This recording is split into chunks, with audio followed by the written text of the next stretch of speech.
Hey guys, it's Andrea Purcell, Collector's Corner Assistant Manager in Baltimore, and these are my staff picks for the week of March the 5th. My first staff pick is She-Hulk, issue 2. It's really good. Daredevil meets Hawkeye continues, and it's clever, well written. The art throws some people off. It doesn't really bother me. It seems kind of like Paul Galassi meets Mike Allred, which is fine. I don't know. I think it fits a good whole because I'm a big fan of Mark Waid's Daredevil run. I'm a big fan of Matt Fraction's Hawkeye run, and this feels like it fits right in the same family as those two titles, and I like it. Also, it's great to see more female-centric character solo books come out through Marvel. You've got She-Hulk right now, Miss Marvel, Captain Marvel, Black Widow, and the upcoming Elektra book. So, good on you, Marvel, for those. Going to Marvel #1s for this week. Moon Knight. Oh man, you guys, Moon Knight. Whoo! Moon Knight. I like Warren Ellis. I think he's crazy. And that's good. And I think that Mark Spector is crazy. And that is also good. And I think that Warren Ellis and Mark Spector together make for a wonderful couple. So, Moon Knight #1, you don't really have to know much about the character. Mark Spector is an ex-mercenary who was cursed, blessed, brought back from the dead by the Egyptian moon god Khonshu. I hope I'm saying that right. And he is now a vigilante for justice. Most people think of Moon Knight as a rip-off Batman. I don't think that's true at all, because Moon Knight is crazy. Bruce Wayne, kind of crazy. Moon Knight, all the way crazy. Because there are 4 aspects of the moon, there are 4 different personalities, so they get more into that. This takes place right after Bendis's most recent Moon Knight, which I also really loved, and it's going to go more into his personalities, it's going to go into more explaining, the craziness of the character, and it's, he looks like a pimp in his all-white suit, and he's just cannot be stopped. The artwork is also really beautiful. It's really stark, basically. This panel alone should make you want to read it. Can you see that, you guys? That is Moon Knight. Just hanging out, walking down an alley, looking pimp in his white suit. It's good. Read Moon Knight #1. It's a #1. What do you have to lose? Speaking of #1s, Magneto #1 came out this week. I'm a big fan of Bun's work so far. I've been following what he's been doing over at Oni, which is Sixth Gun, and Helheim. Helheim was amazing, by the way. So for Magneto, I was excited. I didn't read his Venom run that's on my list of things to do, the most recent Venom run. But I like the way that he handled Magneto. I thought it was really good. Again, all you need to know about the character is Magneto's a bad guy, everybody. He's a mutant, he's not really friendly, and he's a bad guy. There you go. Go out and read Magneto #1. I like it. Magneto's one of those characters that I'm glad he has his own series right now. I'm sick of Cyclops. I don't really care. There's way too many Cyclops in the timeline, and I have to either deal with Kid Cyclops crying over his dead father, who is now alive again, and you have modern Cyclops, who's just crying over Jean.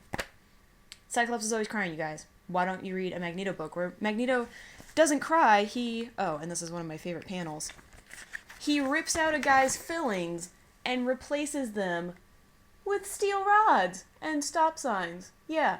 No. Read Magneto. Terrifying. I love it. Continuing with Marvel #1s. There are a lot of Marvel #1s this week, you guys. Wolverine and the X-Men. I'm not going to rip your ears off too much on this one. I was really scared. You've heard me talk about Jason Aaron's run on Wolverine and the X-Men and how it changed my life for the better. So I was a little bit apprehensive picking this one up, and I shouldn't have been. It was amazing. Good job, you guys. Everybody did well on this. I'm excited to see Quentin Quire be more of a useful character rather than just like a general foil and haha, I'm the bad boy.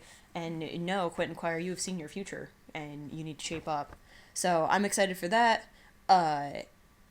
Just really, it's good. Introduces a couple of other characters to the mix, and the first issue ends on a good page turner. So I'm excited for issue 2.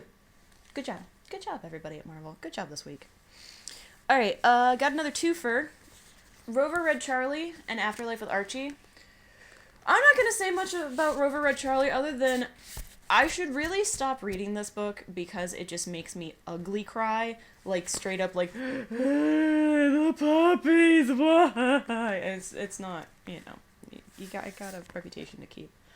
But, man, Rover Red Charlie, I cannot stop reading it because it's such a good story, and I want to stop reading it because puppies. Damn you, Ennis. Afterlife with Archie also ties a little bit into that. It's good. I'm excited to see Archie Comics is doing more and interesting stuff. You know, that's good for them. The artwork is really outstandingly fantastic. The story is good. I know nothing about Archie other than he's a redhead who has Betty and Veronica fight after him. I never read Archie as a kid. I never got into Archie comics. So I read Afterlife with Archie kind of fresh. The guy with the crown hat is Jughead. I know that one. That's a good one. So I read this not knowing anything about the characters. So for me, it's not Afterlife with Archie. It's Afterlife with some characters that if you know the backstory about, it'll probably be more interesting to you. But as someone who has never read an Archie comic in her life, I've been picking up Afterlife with Archie, and I've been pleasantly surprised by it. It's scary, it's well done, you know, it's good for Archie comics. They have a hit on their hands. So, there's a couple number ones that I have left. New number one out by Dark Horse called The Veil, which is by Greg Rucka. I really like Rucka's stuff. He does really well. And The Veil it's awful. It's terrifying. I don't like it one bit. When I say I don't like it one bit, I mean that I love the book, but the character, I don't know. It's weird. It's messed up. I definitely recommend reading the number one, and, you know, a new female character in comics, hey man, I'm all about that. But, yeah, it's weird, and I don't know, and I'm not a big fan of rats. I live in Baltimore, so I've seen Baltimore rats, and I don't like rats at all. So Veil, I'm reading it, and like my skin's crawling, and it's good. It's weird. I'm excited. Stay tuned for the second issue. A new Image number one.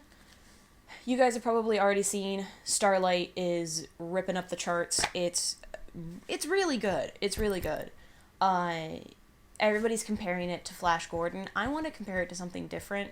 My favorite Tim Burton movie is Big Fish with Albert Finney, and it's an amazing story. It's a story about a father and son, and his whole life the father has been telling these stories, and the son doesn't think that they're real, and then you go through and you find out that, you know, it's not so much about the story as it is about the relationship. And I feel like that's kind of what Starlight's going to turn out to be, is you have this character who lived through something fantastic. He was transported through a wormhole to another dimension in space, and, you know, overthrew a tyrant, and basically lived the pulp hero life, and then he came back to Earth, and nobody believed him. And, you know, he was happily married for several years, and then, you know, his kids don't care about him anymore. And I feel like it's really heartfelt for a Mark Millar story, which is weird, because I read it, and I was expecting Mark Millar, and then I read it, and now I don't know what to expect. And I guess that's good. And it helps that the artwork is beautiful. Like, the art on it is just beautifully done. It reminds me, it's done kind of in the same style as, like, a Milo Manara. Very, you know, it's by the guy that did the artwork for the Fury Max and a whole bunch of other stuff. So, I don't know, Starlight, it's weird. Even if you wouldn't think about picking it up, you should probably pick it up. I definitely recommend it. I'm excited to see what other books he's going to do through Image, because Starlight really threw me for a loop.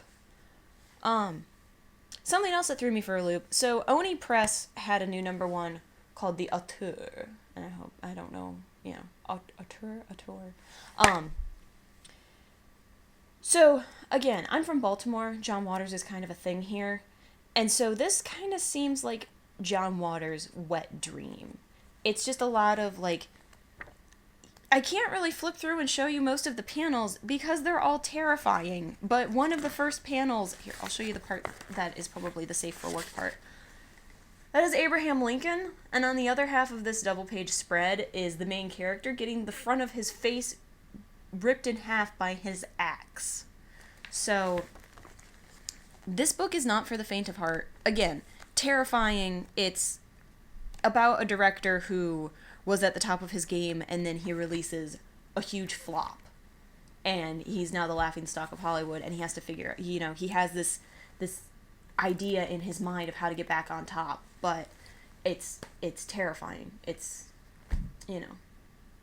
kids don't do drugs, but if you do drugs, read this book, is what I'm getting at. It's definitely my pick of the week, because I read it, and every single page I was just like, what is happening? What? And then the next page I turned to, I'm like, oh, okay, but now what's happening?